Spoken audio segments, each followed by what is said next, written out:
Hi, I'm Rich Harwood.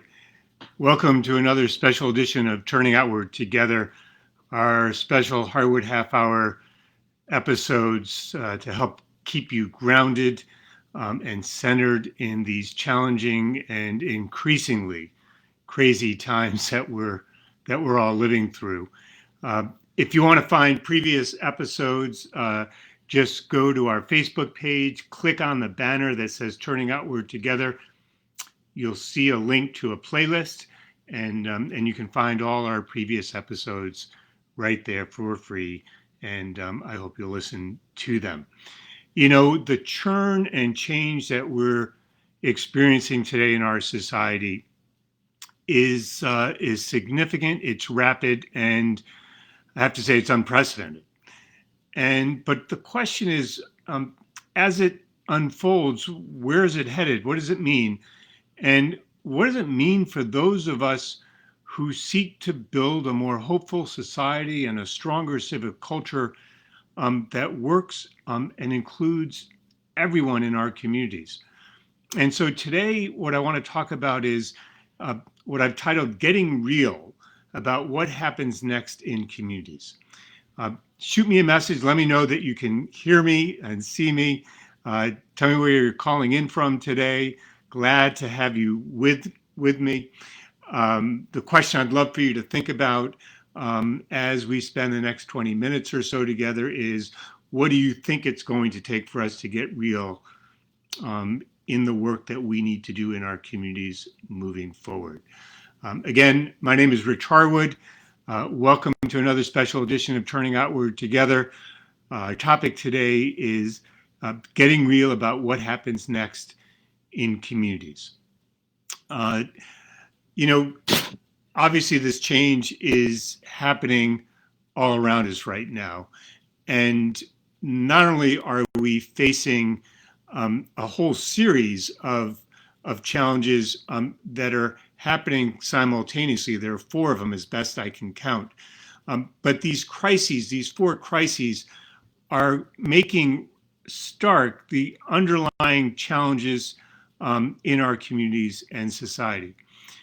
And importantly, and why I want to talk about this topic today, is they're exposing the need for change in so many areas in our society today. Just think about it. The death, really the murder of George Floyd in Minneapolis, and then the protests that have followed in scores and scores of communities all across the country that continue to this day. They have crystallized the systemic racism that has plagued our country now for over 400 years. That systemic racism includes, obviously, policing and justice systems. That's not new to any of us. But it also exposes the kind of and crystallizes the kind of systemic racism that exists in so many facets of our society and within our communities today.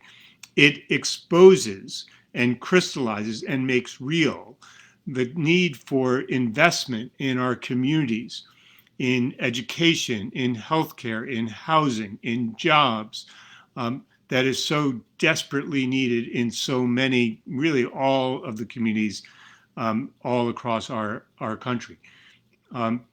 This pandemic that we're facing, the likes of which we haven't seen in generations, is a public health crisis that is affecting so many people. Well over 100,000 Americans now have died from this pandemic. So many of us have been forced to work from our homes, and many more of us have been forced to go to work at great health risk. Not only that, but this pandemic has exposed further disparities in our society, because it has disproportionately hit communities of color, people of low income, people of certain geographic areas. Third, we have an economic crisis. Our unemployment rate is sky high. The chair of the Federal Reserve just came out today and said that unemployment would remain high for years to come. So many people have lost jobs. So many people have been furloughed. Um, Thousands and thousands of small businesses have closed. Large retailers are shutting down stores.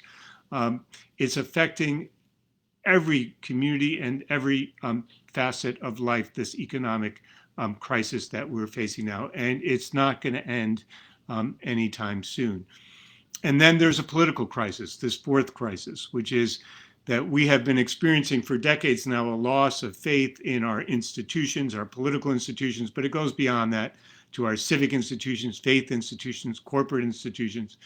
And now we see in Georgia and in other places that voted yesterday problems with voting, claims of voting suppression, fears about what's going to happen in November during our presidential and Senate and other elections.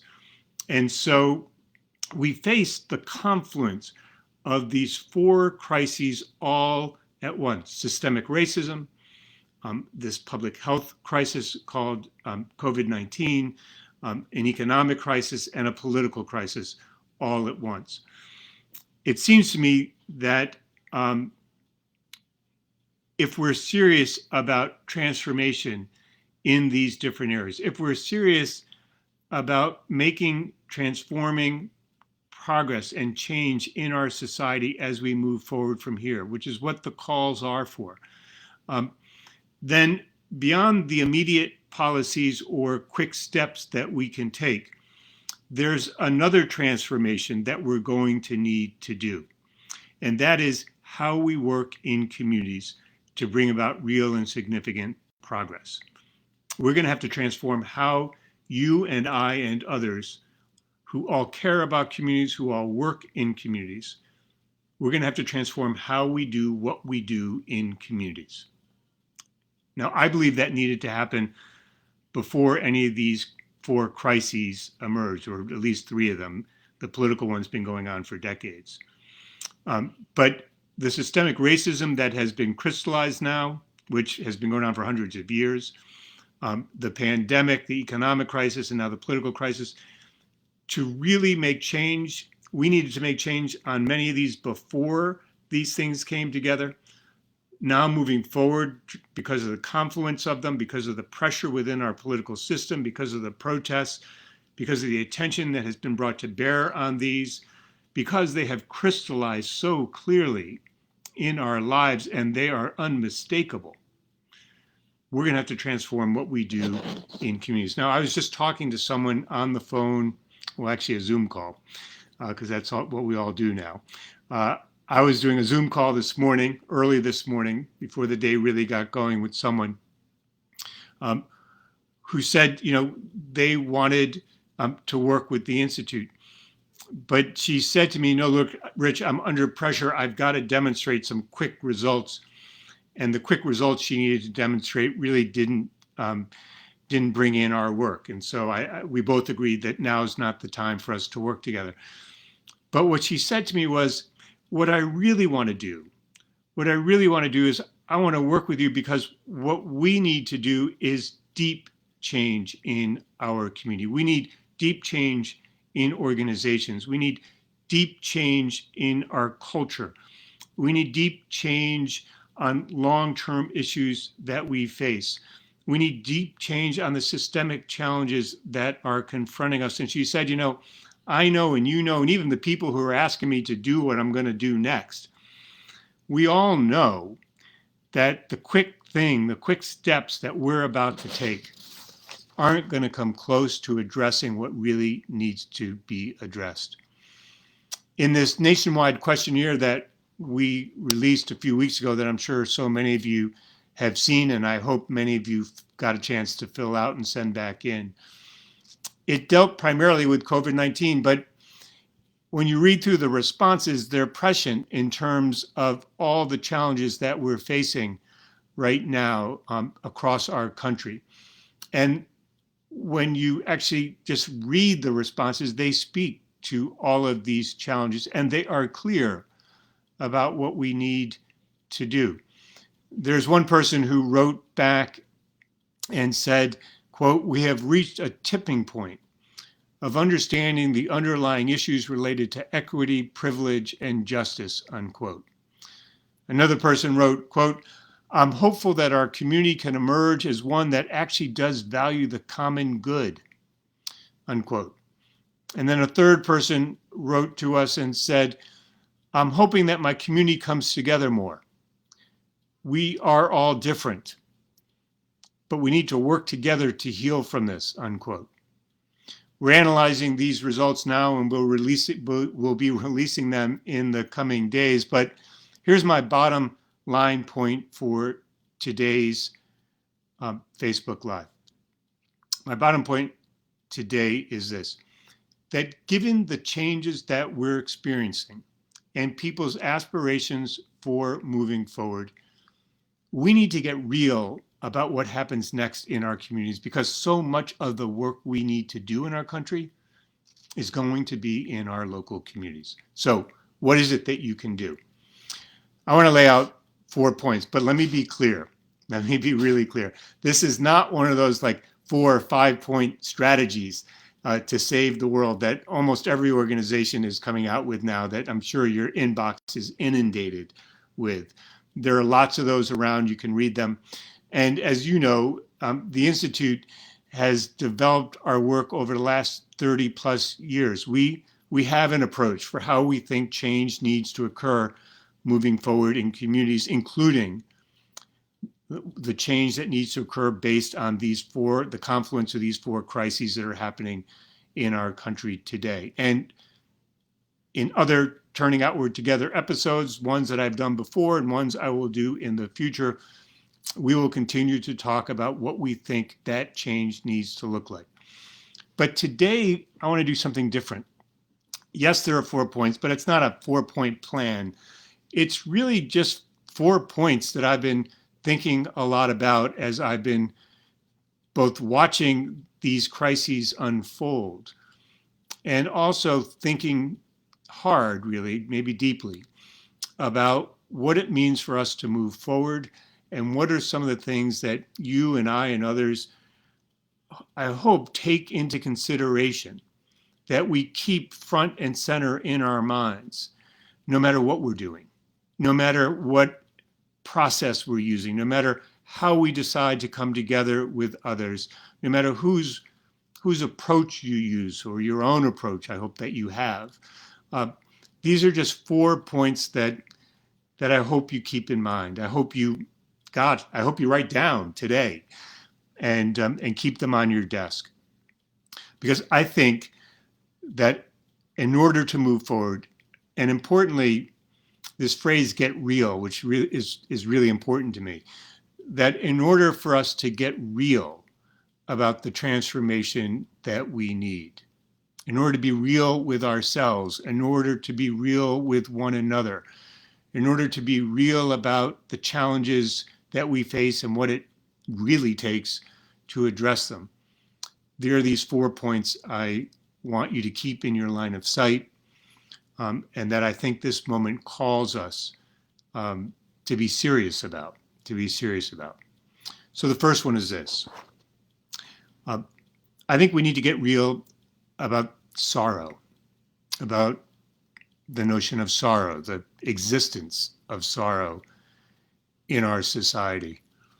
You know, in these protests, let's say, or in other aspects of our society right now, there is no doubt a sense of rage, what I think is a legitimate sense of rage. There is anger. There are protests. There is this urgent desire for change. But here's what I know from working in communities now for over 30 years, and particularly in working in places and with people that have experienced trauma and despair and who are seeking to move to some kind of healing and hope. That wherever there is rage and anger, which we need people to express, there is also something else that they want to express. There is something that exists just beneath that rage and anger, and that is sorrow.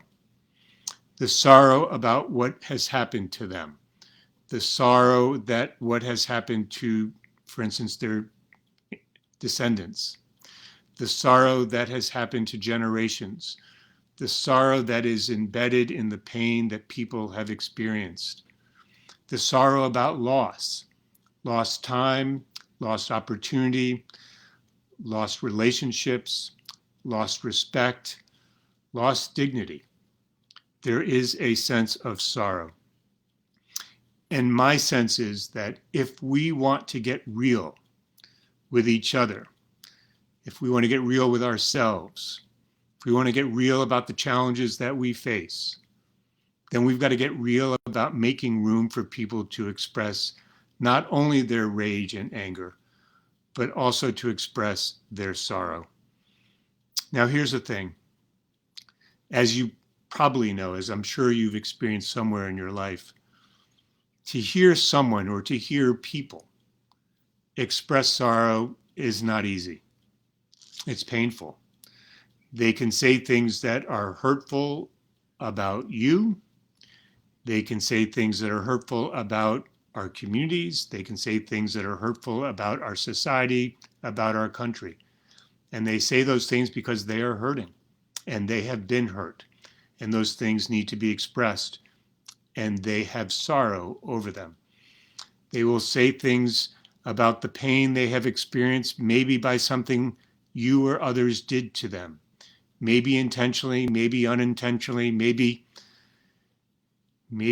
without knowing it, but it still happened. And at some level, we are still responsible. As I said last week, we have to own our history. And so to own that means to stand in spaces with people and to make room in those spaces and to make time in those spaces for people to express their sorrow. Transforming our communities, getting real in our communities to make progress moving forward means that we each need to step forward in some way and make room for people to express their sorrows, to be witnesses, to become allies, to join hand in hand with one another. So that's number one. Number one, we've got to make room for sorrow. And we can't ask people to speed it up. We can't tell them to hurry up. We can't tell them to stand in front of a mic and give them 20 seconds. We need to allow them to tell their story. Number two, at some point we have to pivot to where we want to go. And so if the first point is about sorrow, the second point is about our shared aspirations. Like I said, we've got to pivot from trauma and despair to healing and hope. And to do that, there has to be some expression of our shared aspirations about what we seek to create together moving forward. You know, I have never met anyone who has expressed rage or anger, whether it's in Flint, Michigan, or Youngstown, Ohio, or Mobile, Alabama, or the Mississippi Delta, or New York City, or wherever it may be. Everyone that I have met in 30 plus years of doing this work who expresses rage and anger and ultimately sorrow, what they want is to create a better life for themselves, their neighbors, their families, their friends, their community. And they want to be part of something larger than themselves. And so at some point, we need to pivot our conversation to our shared aspirations about what we seek to create together, because what most of us want, we can only create together. We can only create together. Now, here's the thing. I could say a lot about shared aspirations, but I won't today. What I want to focus on is this. We need to be careful right now, because when communities or society reach an impasse, the likes of which we are at now, where people say enough is enough, which is what you keep hearing over and over and over again throughout our society and in eulogies for people like George Floyd and others, there may be a growing agreement about what's wrong and what the problems are. But we often mistake that agreement about what's wrong for where we want to go, because there often is not large-scale agreement about where we want to go, or we assume that there is large-scale agreement about where we want to go, and there isn't. And so what becomes important about expressing our shared aspirations is that we can come to recognize that while we do not agree on everything about where we want to go, or even what kind of society we want to create, we can begin to identify what we do share in common and where we do believe action can be taken and where, therefore, we can get started. Because the name of the game is that we're not going to solve all these problems overnight. Everyone knows that. To say otherwise is to create false hope and to be a spreader of cynicism and more frustration. What we all want to know is, can we get on a better trajectory with increasing momentum and expanding civic confidence, that we are truly tackling and getting real with the problems that we face in our society. And to do that, we need to focus on our shared aspirations. And to do that, here's the other thing I want to mention and underscore about this point. We've got to listen to people.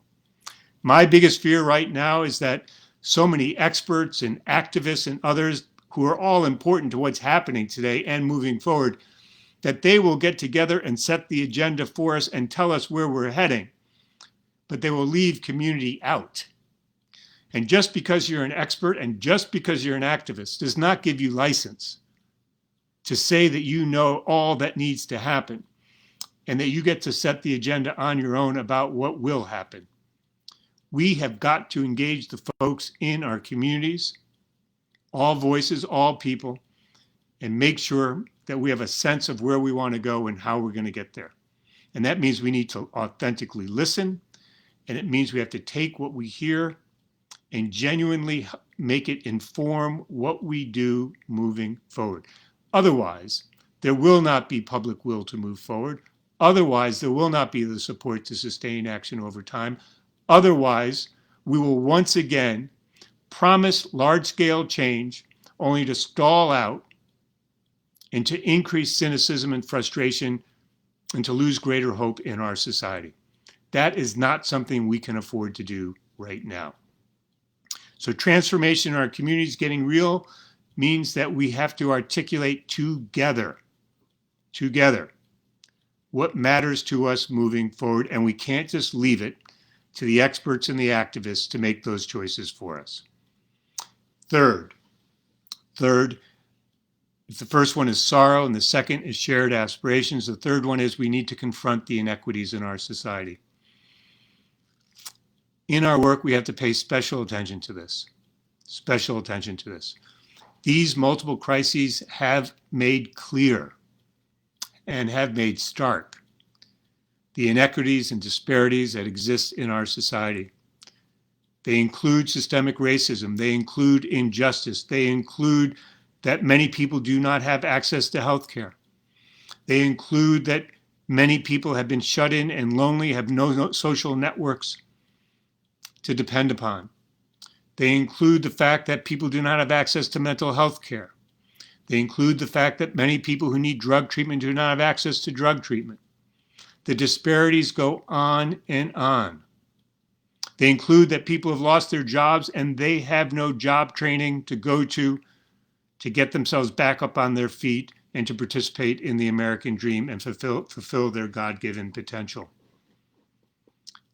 This is going to be challenging. That's why I say we've got to get real about this. These inequities that we face, whether they're about systemic racism or about our healthcare system. There's nothing easy about fixing these things. There's nothing easy. And even if we pass legislation, there's still work to be done on the ground. We all know that. And so we've got to get serious about dealing with these challenges. Now, there's going to be a lot of talk about these challenges. There's going to be a lot of policy papers that come out. There are going to be a lot of organizations that raise a ton of money to work on these things. And let me just be really clear and let me be real about this. I am fearful that these policy papers will amount to nothing. I am fearful that this talk will be empty rhetoric. And I am fearful that these organizations that soak up more and more foundation funding and government funding and funding from other sources, that money will go to waste. It'll go to waste. That we will give lip service to really attacking these inequities and dealing with them in a real and significant way. And so transforming our communities and getting real about the challenges we face means that we've got to address and confront these growing inequities in our society. And one last thing, I just need to say this.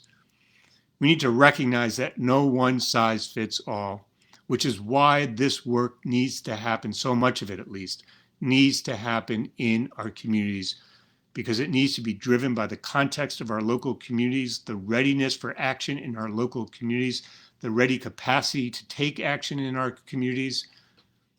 We can't just dump money and dump programs and dump strategies in communities and expect change to happen. It ain't going to happen. It's just not going to happen. So let's get real about this. So if the first point is sorrow, and the second point is about shared aspirations, and the third point is about confronting equities, my last point is about a new shared responsibility in our country and in our communities.